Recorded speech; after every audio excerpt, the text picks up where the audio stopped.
Trevor Noah, born a crime. Stories from a South African childhood. When Jon Stewart announced he was leaving Comedy Central's late-night and political satire flagship, The Daily Show, which he'd hosted for more than 15 years, few imagined a young South African comedian would take his place. But that's exactly what happened. Trevor Noah took the helm in September of 2015. But this was hardly the first extraordinary event in Noah's life. Born during apartheid in South Africa to a white father and black mother, Noah himself was a rare thing in the country, a child of mixed heritage. And his life, through childhood and adolescence, continued to be extraordinary. In these blinks, you'll follow Noah as he grows up, and you'll learn, as he learned, about the absurdities, cruelties, and inequalities of being born in a country where racism is institutionalized and systemic. Blink number 1. In apartheid South Africa, Trevor Noah's birth was a crime. You're no doubt familiar with Trevor Noah, the world-famous comedian who's also the host of The Daily Show. What you may not know, however, is how extraordinary his birth and upbringing were. Noah was born during apartheid in South Africa. Apartheid was a system of racial segregation enforced in the country between 1948 and 1991, a system whose roots stretch all the way back to 1652, when Dutch traders settled on the Cape of Good Hope and enslaved the indigenous peoples. When the British began to take control in the mid-1800s, the Dutch settlers, now known as Afrikaners, moved inland and developed their own culture. Once the British left, the Afrikaners took over and established a convoluted code of law and surveillance, stretching to some 3,000 pages to suppress blacks. One of these laws ruled that interracial sex was illegal. When you think about it, such a law was philosophically important to the racist system. After all, if sexual relations between races did occur, they would compromise the racist idea that it was unnatural for races to want to mix. Simply put, it would undermine racism and a racist system like apartheid. Transgressors were imprisoned, men for up to 5 years and women for up to 4. However, in practice, black men were often charged with rape if they had sex with white women. The crime was of such importance to the regime that special police units were tasked with spying through windows behind which illegal intercourse might be underway. It was into this world that Noah, on February 20th, 1984, was born. His mother was black and his father was white. By creating a baby, both of them had risked prison. Noah was quite literally evidence of a crime. Blink number 2. Noah's parents' differences were more than skin deep. It's always said that opposites attract, and if one were to judge by Noah's parents, one would be forced to say it's true. They couldn't have been more different. Noah's dad, Robert, a man of Swiss-German descent, had moved to South Africa in the late 1970s.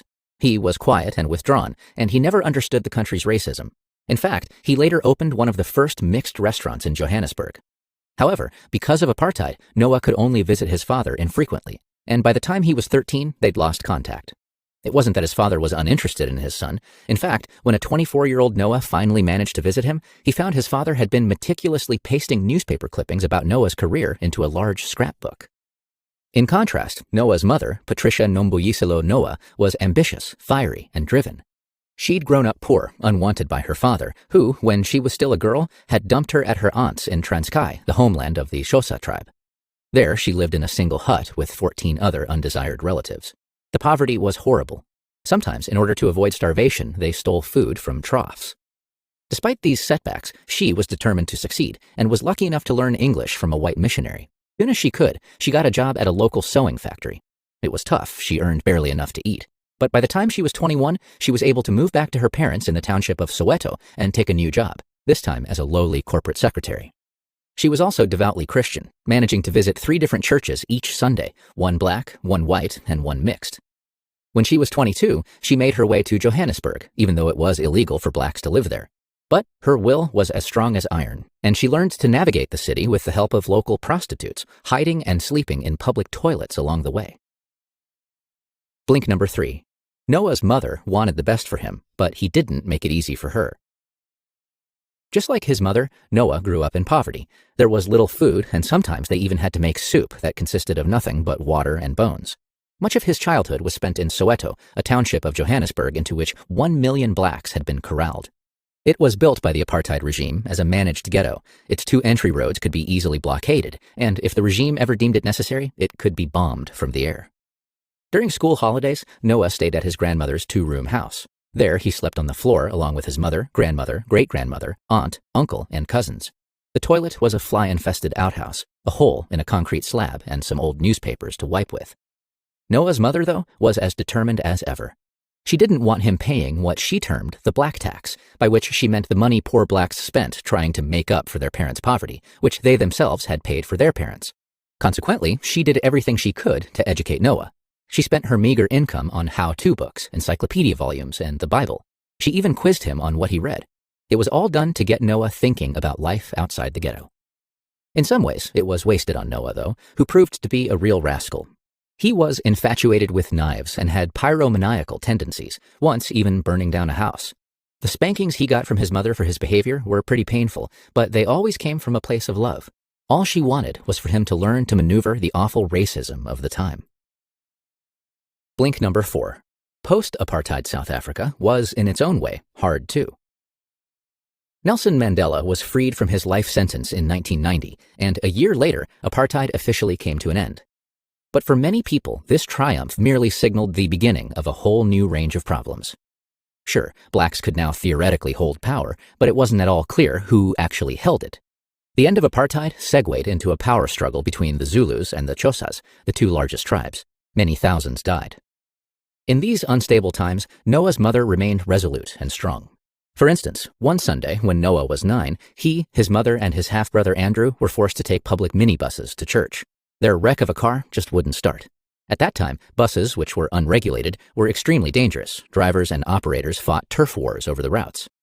Night had fallen, and they were almost home, but then the Zulu driver and Noah's Xhosa mother started arguing. The driver threatened to teach her a lesson and began to speed on, making sure she had no chance whatsoever of getting off. But Noah's mother knew what was called for. As they slowed at an intersection, she forced open the doors, pushed Noah out, and leapt after with Andrew in her arms, protecting him as they fell. From there, they ran as quickly as they could until they were safely home. Noah also navigated his own way through post-apartheid South Africa by using his ability with languages. There were by then 11 official languages in post-apartheid South Africa, and Noah set about learning several. This helped him more than once. On one occasion, he overheard a gang of approaching Zulu boys discussing their plan to mug him. They thought he was white. Before they got to him, he piped up in Zulu and suggested they attack someone else. Shocked that he spoke Zulu, they left him alone, thinking he was one of them. Blink number 5. Officially, Noah was colored, but to him, he was always black. To be colored during apartheid was an official classification. It meant you had neither fully black nor fully white ancestry. It came with its own problems of identity. Where did you belong? This quandary was only compounded by the end of apartheid. During apartheid, colored people had been told they could become white. That's to say, they could be reclassified. If you mixed with whites, you and your descendants would also be white. But in post-apartheid South Africa, blackness no longer carried such a stigma. If they wanted, colored people could also embrace their blackness. Needless to say, this could lead to degrees of identity confusion. Noah, though, was never in any doubt. He was black. He spoke several African languages and had grown up with his African mother and relatives. At school, he'd been friends with the black kids, and even at one point asked to be moved from a predominantly white classroom group to a black one. But Noah didn't limit himself to one group. He was also adept at floating between them. Because of that skill, he became the tuck shop guy. Tuck shop is British English for a confectioner's shop at his high school. There was always a huge line at the tuck shop to buy candy after assembly. As Noah managed to get there first, he was able to start a racket. He took orders during assembly and delivered the goods on commission. His customers came from all sorts of backgrounds, and before too long, he learned to operate between the rich kids, the nerds, and the jocks. Through these dealings, he also began to hone his comedic skills. As he skipped from group to group, he discovered that he was always welcome as long as he cracked a few jokes. It was the start of his career. Blink number 6. At the height of Noah's DJ career, his friend Hitler got him in trouble. Noah's business acumen extended to more than just being the tuck shop guy. By the age of 16, he was selling bootleg CDs full of tracks he'd downloaded from the internet at home. He'd been lucky. There was no way he could afford a CD writer himself, but an older and richer white school friend had given him one, which had got him started burning. Before too long, he moved on from pirating CDs to burning his own mixes and even DJing at parties. With his massive library of downloaded tracks, he could play for much longer than the DJs who were just using vinyl, and he got more and more popular. Soon, he was getting bookings from all over town. He even had his own dance crew who performed while he DJ'd. It was an unfortunately named member of this dance crew who, when Noah was playing at a cultural festival hosted by a Jewish school, got him in a bit of trouble. He was the best dancer by far, and his name was Hitler. To any Westerner, to anyone who's learned about the horrors of World War II and the Holocaust, this name sounds crazy. But many South Africans didn't really know who Hitler was. They might have known vaguely that he'd been a powerful leader, but not much else. And what's so wrong with naming your son after a mighty conqueror, after all? Once the beat got bouncing, Noah used the PA to call Hitler over. Hitler started pulling shapes, and the crew went wild. They all began chanting, "Go Hitler, go Hitler, go Hitler," all while jumping up and down, their arms extended hip-hop style. Needless to say, within moments, the music was stopped. The anger and offense was palpable, but Noah and his crew had no idea what on earth had gone wrong. It goes to show, there's more to business acumen than just business. Blink number 7. Noah had a few run-ins with the law, and he was lucky to avoid the worst-case scenarios. The DJ jobs were good for Noah, but otherwise, it was hard for blacks to find employment in post-apartheid South Africa. Technically, now that apartheid laws had been revoked, there were equal work opportunities for all. However, although many blacks were well-educated and qualified, they found that systemic racism prevented them from actually getting a job.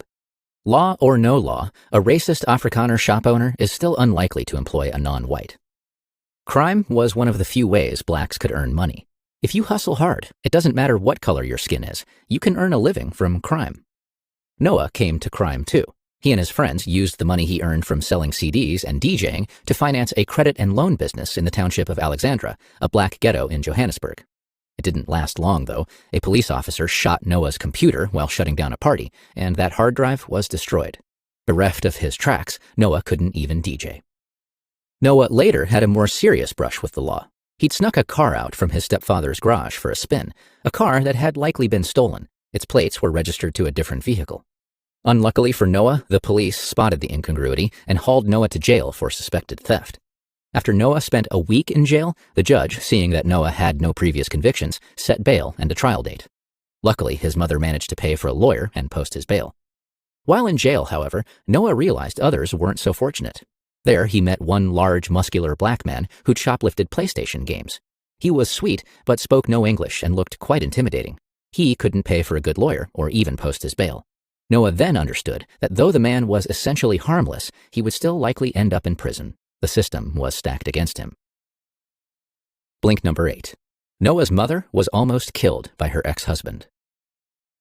While Noah was growing up and finding his way in the world, his mother had issues of her own to manage. Primarily, this meant dealing with Abel, a car mechanic whom she'd met when Trevor was 6 or 7.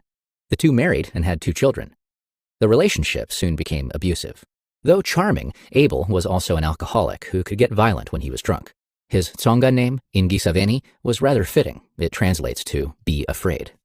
One night, when Noah's half-brother Andrew was still a baby, Abel, drunk, beat up Patricia. She went straight to the police to press charges, but unbelievably, the police officers refused to do anything, even suggesting she shouldn't have enraged her husband in the first place. Patricia found herself trapped, constantly fearing that Abel might kill her and her children if she tried to escape. Noah just couldn't deal with all of this pain. It was too much to watch the abuse his mother was going through and still not leaving. Gradually, Noah distanced himself from her. He moved out once he finished high school and let himself drift away. But Noah's mother did eventually break free. She even remarried. News did occasionally reach Noah. He was playing shows in England when he heard of Abel's worst act. After church one Sunday, Abel confronted Patricia and her new family. He shot her twice, once in the buttock and once in the back of the head. Incredibly, she survived. The bullet to the body missed all of her vital organs, and the bullet to the head exited through her left nostril. She was back to work within a week. Even more incredibly, Abel wasn't sent to prison. He officially had no prior convictions, and so, despite his previous behavior, he only received 3 years probation for the attack. An injustice like this is clear evidence that there is much in Noah's South Africa that could still be resolved. You've just listened to our blinks to Born a Crime by Trevor Noah. The key message in this book is that growing up a mixed child in South Africa, both during and after apartheid, was no easy thing. Trevor Noah faced poverty, racism, violence, crime, and identity crises on his path to adulthood. But he came out with more than a few stories to tell.